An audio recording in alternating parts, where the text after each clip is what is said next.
He was just a single dad trying not to lose his job. She was the powerful boss who controlled his future with one signature.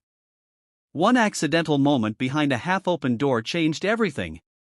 He thought he had ruined his life forever. But what she did next, no one could have imagined. He never meant to see her like that.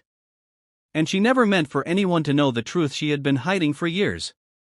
Ethan Cole's life had narrowed down to three things: his 8-year-old daughter Lily, a crushing pile of bills, and a job he couldn't afford to lose. Since his wife had passed away 2 years earlier, the world had not slowed down for his grief. Mornings were rushed with packed lunches and gentle lies like "Daddy's doing fine," while nights were silent, heavy, and lonely. Ethan worked as a senior analyst at a large corporate firm, a job that looked impressive on paper but barely kept his head above water. His boss, Victoria Hale, was known throughout the building as the Ice Queen. Brilliant, ruthless, always perfectly dressed, always untouchable.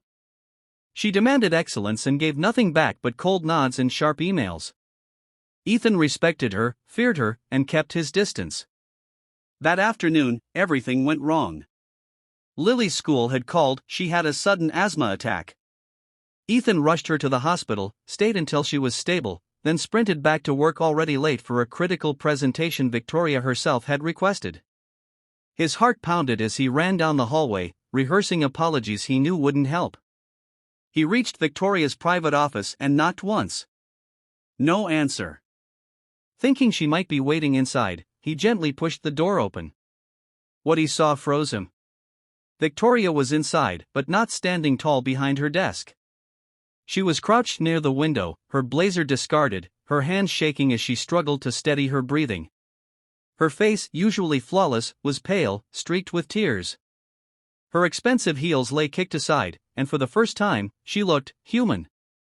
Vulnerable. Broken. Ethan gasped softly without realizing it. Victoria snapped her head toward him.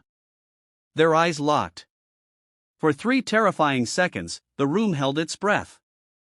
I'm sorry," Ethan stammered, already stepping back. "I didn't know you were. I'll leave." But it was too late. He had seen everything. Her weakness. Her pain. And in a world where power was everything, weakness was unforgivable. Ethan's hands shook as he walked away.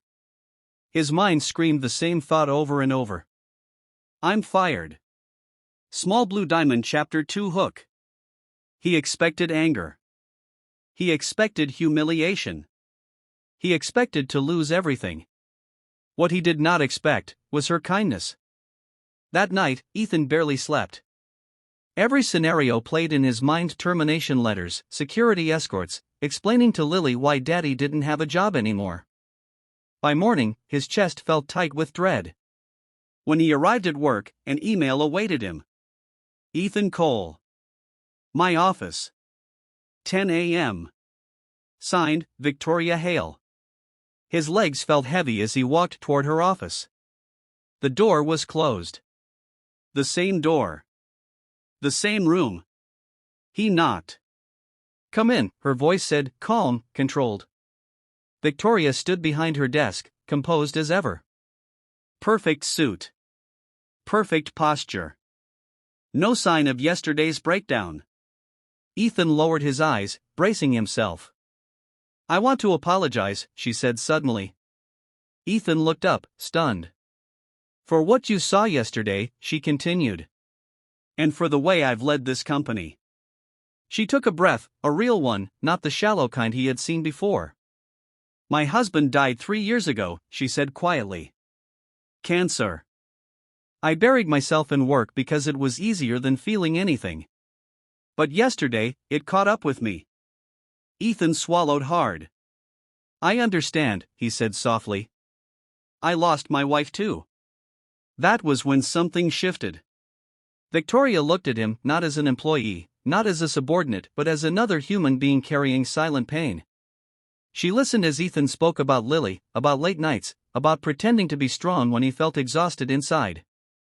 He hadn't planned to say any of it. It just poured out.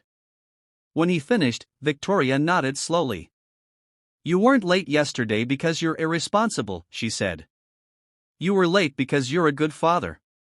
Then she did something no one in the company had ever seen. She smiled. From that day on, things changed. Ethan was given flexible hours. A raise followed. A promotion not long after. But more than that, the office culture softened. Victoria began leading with empathy instead of fear. Productivity rose. Loyalty followed. Weeks later, Victoria attended Lily's school fundraiser quietly, sitting in the back. Lily waved at her, whispering, "Daddy, is that your boss?" "Yes," Ethan said, smiling. "She looks nice." She was. Two broken people had accidentally seen each other's pain, and instead of destroying each other, they healed. Not through power. Not through fear. But through understanding. Sometimes, the moment we fear most is the moment that saves us. Because behind every strong face is a story. And behind every weakness, a heart still trying to survive.